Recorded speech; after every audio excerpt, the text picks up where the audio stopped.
Hangad din namin na matapos na ang mga araw ng pangungulila. Ngayon, natupad ng pangarap ko ang binigay ng Panginoon Diyos na ganitong pagkakataon. Samantala sa Cavite, inibitahan namin ang pamilya ni Lolo Jill. Pumayag sila sa palusot naming interview. Sa isang resort dito sa Tanza, Cavite kami tumuloy. Wala silang kamalay-malay sa mga nakatakdang magaganap ngayong araw. Pinatuloy muna namin sila sa isang function room at dito may ipinakita kaming video sa kanila.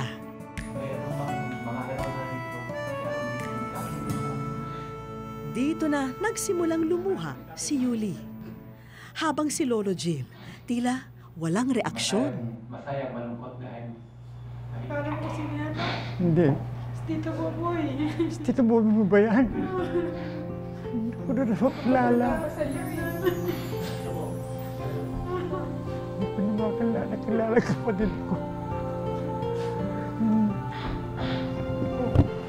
Hindi ko usap. Hindi na namukhaan ni Lolo Jill ang kapatid na nasa Davao. Pero masaya raw siya na kahit papano'y nakita niya sa video man lamang si Tatay Boboy. Boboy, bakit ganyan ang itsura mo? Ano, hindi ka pa uuwi sa atin. Laloko, nanunukot po nakatangay sa itsura mo eh. Hindi kita nakilala. Oh, Diyos ko. Pero walang kaalam-alam si Lolo Jill sa paparating na bisita. Hindi ko masabi ng aking bibig kung ano o paano. Hindi ko may paliwanag.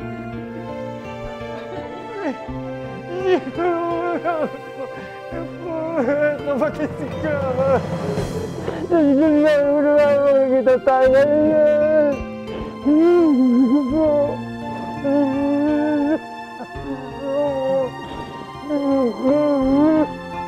Panginoon, salamat po na lalo karami. Nakikita ko kapatid ko.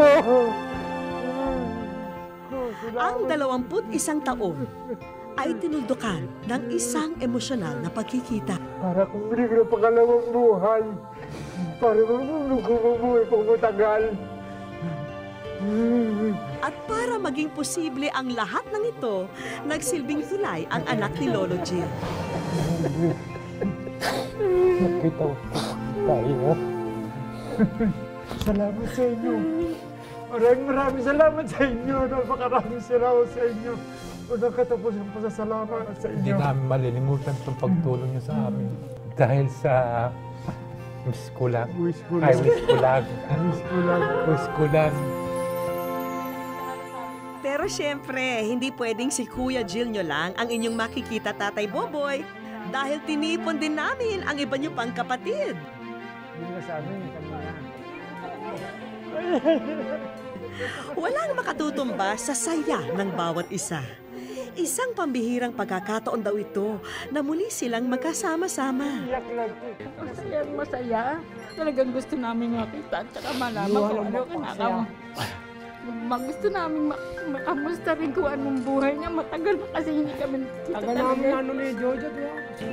Kasi yan ko, talagang lubos-lubos. Kasi inangad na namin nung araw pa. Pag-alis niya, akala ko tayo, hindi na kami kikita. Ibinuhos ng bawat isa ang mga luha ng kanilang tuwa. Isa-isa ring ipinakilala kay Tatay Boboy ang mga pamangkin at apo na naroon.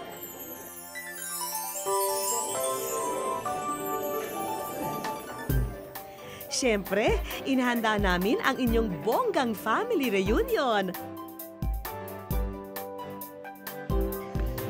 Mas pinagbigkis ang pamilya Herona sa pagbabalik ni Tatay Boboy.